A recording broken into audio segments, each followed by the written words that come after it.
And you're talented when you're at Texas A&M, before you're at Texas, before that you're at Alabama, right? You got a lot of ability if these kind of teams keep making room for you in their program. Really had a great year at Alabama in 2023, 20 catches, 347 yards, 4 touchdowns. Never really matched that at Texas. 6'4", 245. Again, former highly rated player from St. Petersburg, Florida. So interesting that he goes Alabama, Texas, Texas, as opposed to coming back to Florida.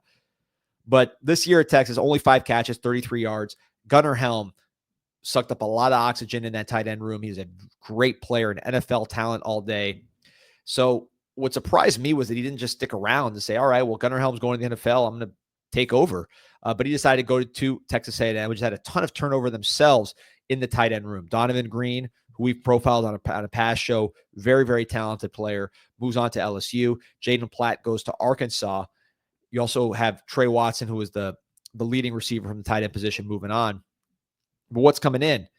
Nate Borkacher from Nebraska, Micah Riley from Auburn, who we profiled on a past video.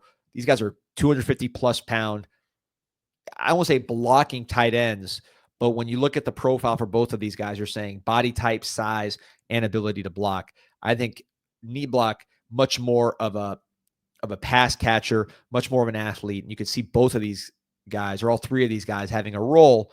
Maybe, Borkacher more of your pure blocker, Micah Riley kind of doing a little bit of both, and then Amari being your versatile weapon for Marcel Reed in a passing game that's been totally retooled, both on the outside with all the receivers they brought in, between Concepcion getting in there, bringing in.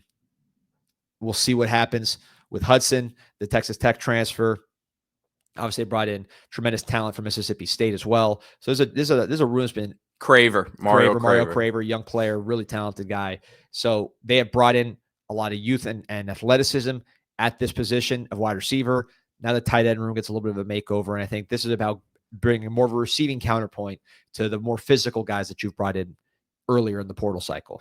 Well, and remember, you're losing a Noah Thomas, right? So obviously he was a receiver, but he was a big downfield receiving threat for you. Canes Cat C305 asking, has he done anything in college? And you mentioned he had that big year with Bama, and we've mentioned it recently. The tight end position's a weird one, man, where production, a lot of times these really talented guys are hiding in the depth chart, not playing a role where they're featured.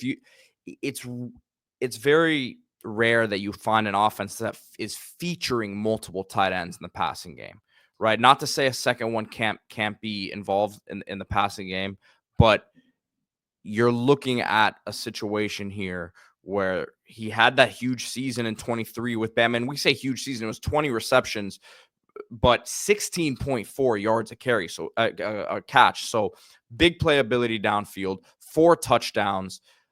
Was, for whatever reason, didn't work out here at Texas. But if you're A&M, you're getting a guy who is just a couple years removed from what looked like a stepping stone season for him. And you want versatility, right? Tight ends give you versatility as an offense because they can do multiple things. You look at Miami's offense this year, the number 1 offense in the country. You had Elijah Arroyo, an NFL tight end, maybe more your complete tight end as far as being able to block a little bit and being an excellent receiver. He'll be a day 2 pick.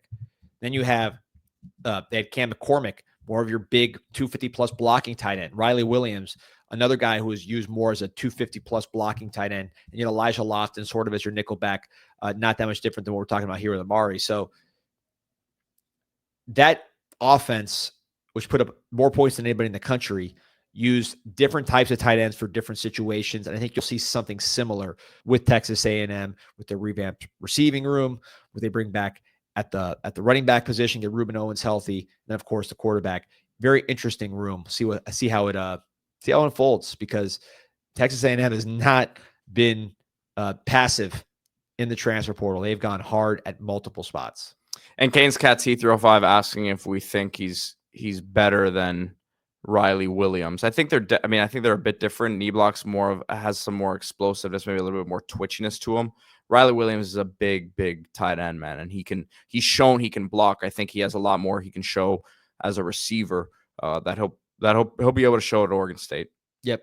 Yeah, I think Niblack probably more comparable to an Elijah Lofton if you're looking from a Miami perspective. But Very talented guy. I've been watching him since high school and excited to see what he does in this offense.